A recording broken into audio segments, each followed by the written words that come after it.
Okay, how's it going, guys? So I've been getting into my FPV recently and I'm really enjoying it. I'm still not particularly great at flying yet because I'm just need more practice.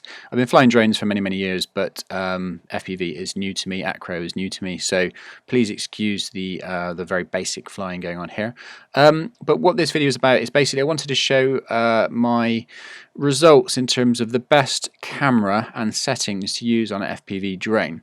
Now, I own a ton of different action cameras, Osmo Action, Hero8 Black, all the different heroes I've pretty much had, the Session as well.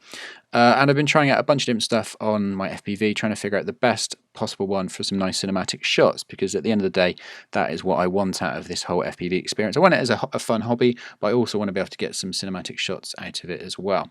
So this is my discovering. So this is my sort of result, I should say. So let's have a look at what we're looking at here. We've got the Hero8 Black in 2.7K 50p 4.3 with HyperSmooth turned on with high bitrate.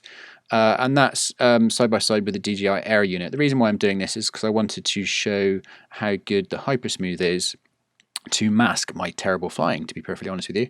I'm not using an ND in this. It's quite an overcast day, and I find that the HyperSmooth really soaks up a lot of the, the sort of the jitteriness, that's a word, I've just invented it. It soaks up a lot of the jitter, so you don't tend to need an ND as much. Certainly with some cameras I would use an ND. So this is the best settings I've found so far. Let's compare a couple of little sections here. So what it's looking like coming out off the Air unit out of the quad, and then what's it looking like out of the Hero with the HyperSmooth.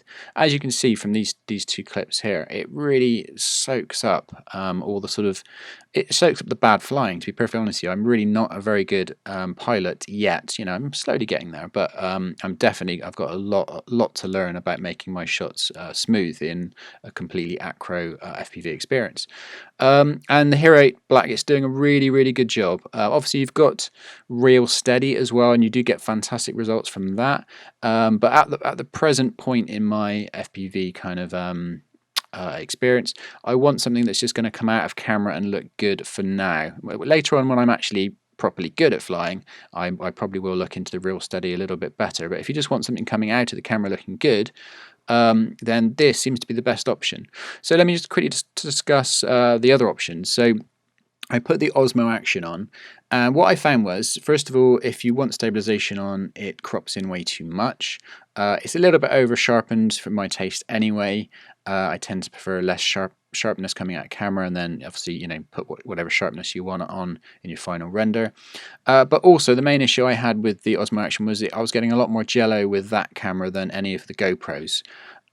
So you really do need an ND, and then that obviously the camera doesn't have a great job with stabilization. With an ND with a shutter speed slower, you tend to get more smearing, and that goes ahead. You know, that you can pretty much say that for all of the older heroes.